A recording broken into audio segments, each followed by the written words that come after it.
Ikaw ba usa ka MLGOO o CLGOO ug imong lugar ubos sa calamity status? Paymangno sa DILG Region 10 nga siguraduhon natong i-update ni sa Foreign Travel Authority Online System or FTAOS.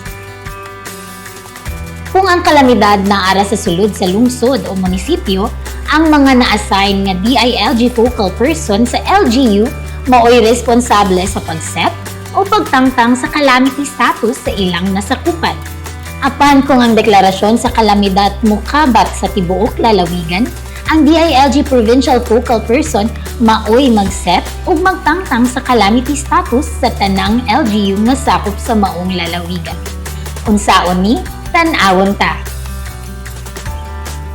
Adto sa www.fta.dilg.gov.ph.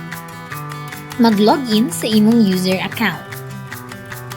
I-click ang Change Status button nga naa sa wala nga bahin sa navigation panel sa dashboard.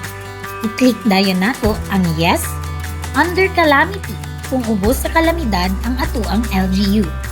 I-click ang Change. Kung dili na ubos sa kalamidad ang atoang LGU, siguraduhon usab nato nga ma-update ang status ngadto sa FTA online system. Balik o login sa imong user account. I-click usab ang Change Status button ug pilia ang No, Not Under Calamity. Tuplo ka ang Change. Ug mao kato ang pamaagi sa pag-update sa calamity status sa atoang mga LGUs gamit ang FTA Online System version 3. Kini si LGOO Resume T. Docalios ug mao kini ang DILG 10 Digital e-Assist.